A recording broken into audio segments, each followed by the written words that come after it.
Bismillahirrahmanirrahim. Assalamualaikum warahmatullahi wabarakatuh. Apa kabar semuanya? Alhamdulillah, semoga kita selalu diberikan kesehatan dan Allah selalu berikan kita dan keluarga kita perlindungan di tengah wabah pandemi COVID-19 ini. Baik, ketemu lagi dengan Ustazah di pelajaran matematika. Kita masuk bab baru ya. Jadi kita hari ini akan membahas bab 9, yaitu bab penyajian data. Di dalam penyajian data ini, kita akan membahas diagram.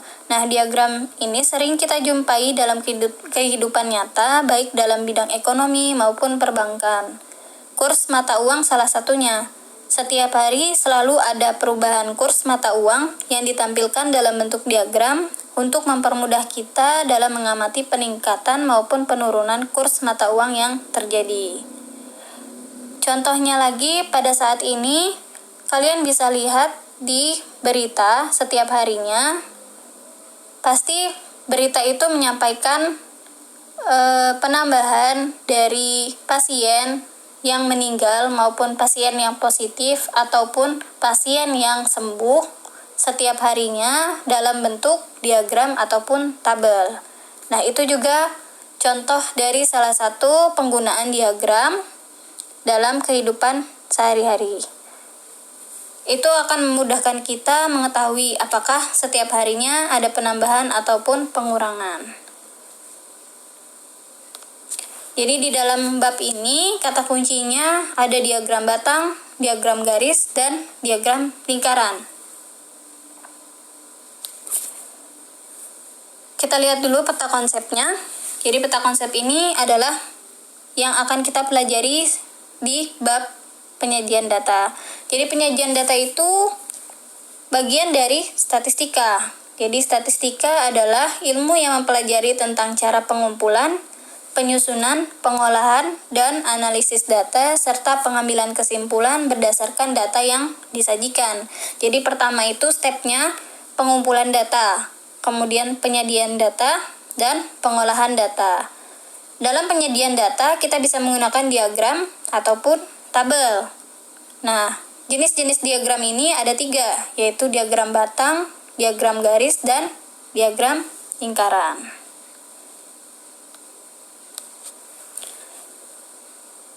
Pada subbab pertama, kita akan mengenal data. Jadi, apa sih data itu? Data merupakan kumpulan keterangan informasi baik berupa angka atau simbol yang didapat dari hasil pengamatan atau percobaan. Data itu terbagi menjadi 2, yaitu data kategorik dan data numerik. Untuk data kategorik adalah data hasil pengukuran berdasarkan kategori, misalkan warna. Jadi warna itu kan ada beberapa macam, misalkan merah, kuning, biru, hijau. Atau jenis kelamin, ada 2 kategori. Kategorinya yaitu pria dan wanita.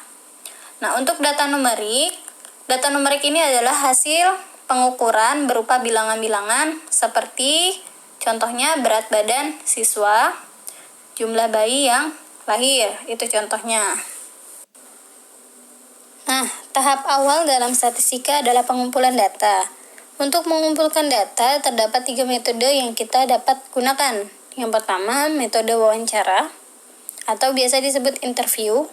Yang kedua, metode angket, atau kuesioner. Yang ketiga, observasi, atau pengamatan langsung. Kita bahas satu persatu ya. Jadi yang pertama, metode wawancara.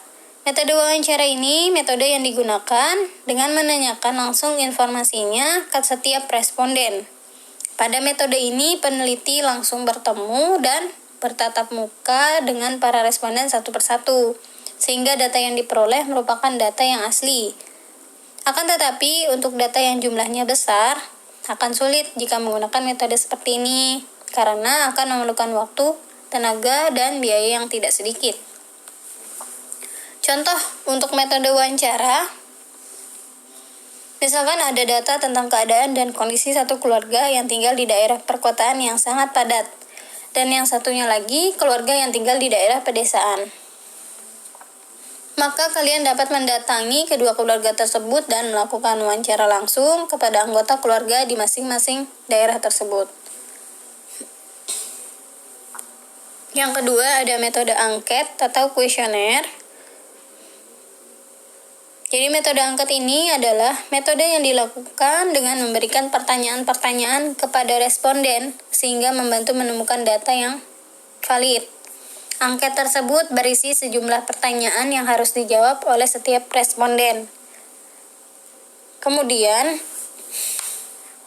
angket tersebut disebarkan dan setelah terisi jawaban, angket dikumpulkan kembali dan hasilnya disebut data.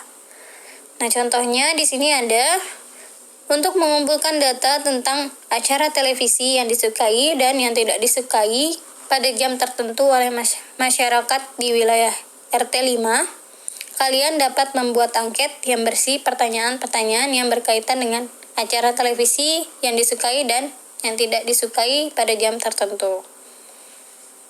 Yang ketiga, metode observasi atau pengamatan langsung. Metode observasi adalah metode pengamatan langsung terhadap objek yang sedang diteliti. Metode ini cocok sekali untuk bidang pertanian, peternakan, teknik, dan lain sebagainya.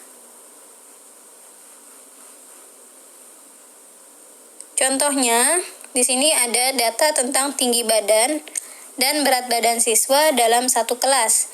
Kalian dapat melakukan pengamatan dari kegiatan pengukuran tinggi dan berat badan masing-masing siswa dalam satu kelas.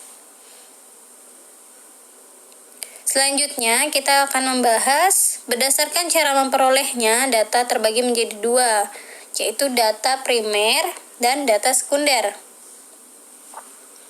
Data primer adalah data yang diperoleh secara langsung dari sumbernya. Contohnya, data banyak anggota keluarga dengan melakukan wawancara dari sumber data, data mata pelajaran yang disukai dengan memberikan angket kepada siswa, data tinggi badan dengan melakukan pengamatan pengukuran tinggi badan. Dan yang kedua, data sekunder, yaitu data yang diperoleh secara tidak langsung atau diperoleh dari pihak lain. Jadi ada yang mengumpulkan data tersebut. Contohnya dari BPS. BPS itu adalah Badan Pusat Statistik. Di sini contohnya data tentang nilai kurs rupiah yang diperoleh dari BPS. Yang kedua, contohnya data banyaknya siswa SMP dalam satu kota atau kabupaten. Nah, ini bisa diperoleh dari Dinas Pendidikan. Kemudian, data banyaknya penduduk pada satu desa bisa diperoleh dari kelurahan setempat.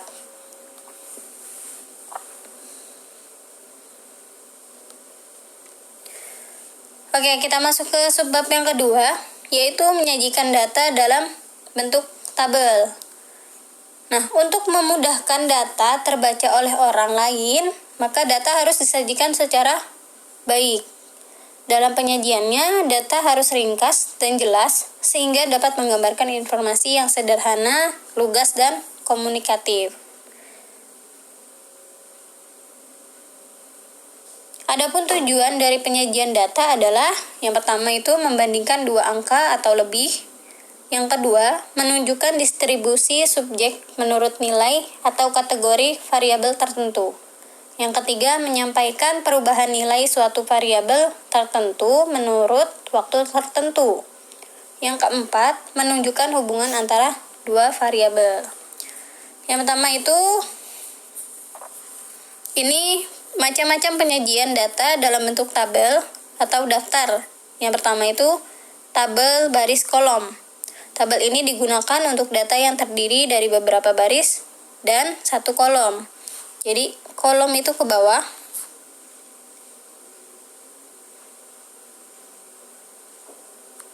baris itu ke samping. Ya. Jadi ini contohnya penjualan mobil perusahaan X periode tahun 2010 sampai dengan 2015. Cara bacanya berarti pada tahun 2011 banyaknya mobil yang terjual adalah 28.335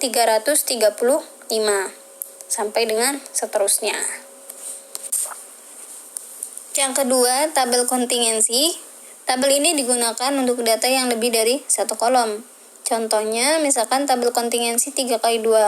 Berarti artinya, tabel tersebut terdiri dari 3 baris dan 2 kolom. Di sini terdapat tabel 9.2, yaitu tabel jumlah siswa menurut jenis kelamin. Nah, ini adalah kolomnya. Berarti di sini sebanyak 3 kolom dan barisnya sebanyak 12 baris. Jadi ini adalah tabel kontingensi 3 dikali 12. Di sini urutannya pria dan wanita. Dan di sebelah kiri adalah kelasnya. Jadi yang pertama cara membacanya adalah pada kelas 7A terdapat siswa berjenis kelamin pria sebanyak 13 orang dan yang wanita ada 17 orang. Untuk kelas 7B, siswa pria sebanyak 15 orang dan siswa wanitanya sebanyak 16 orang. Sampai dengan di 9D, siswa prianya sebanyak 16 orang, kemudian siswa wanitanya sebanyak 18 orang. Next, untuk yang ketiga adalah tabel distribusi frekuensi. Tabel ini digunakan untuk data yang dibagi menjadi beberapa kelompok. Di sini contohnya tabel 9.3, yaitu nilai ulangan siswa kelas 7B. Jadi, ini ada kelompoknya. Jadi nilainya dikelompokkan, misalkan di sini nilai 51 sampai 60. Banyaknya siswa yang dapat nilai 51 sampai dengan 60 yaitu sebanyak 5 orang. Dan untuk nilai yang 61 sampai dengan 70 sebanyak 8 orang. Yang mendapatkan nilai 71 sampai 80 sebanyak 10 orang. Dari 81 sampai 90 sebanyak 7 orang. Dari 91 sampai 100 sebanyak 10 orang. Nah, ini jika dijumlahkan sebanyak 50 orang. Ini disebut tabel distribusi frekuensi. Perhatikan gambar ini. Jadi ini juga termasuk dari tabel frekuensi. Misalkan ada data nilai ulangan harian matematika dari 30 siswa kelas 7. Jadi misalkan ada nilai yang dapat 6, ada yang dapat 4, ada yang dapat 7 sampai dengan seterusnya. Ini nilainya masih acak. Nah, dari data nilai tersebut kita bisa sajikan dalam bentuk tabel.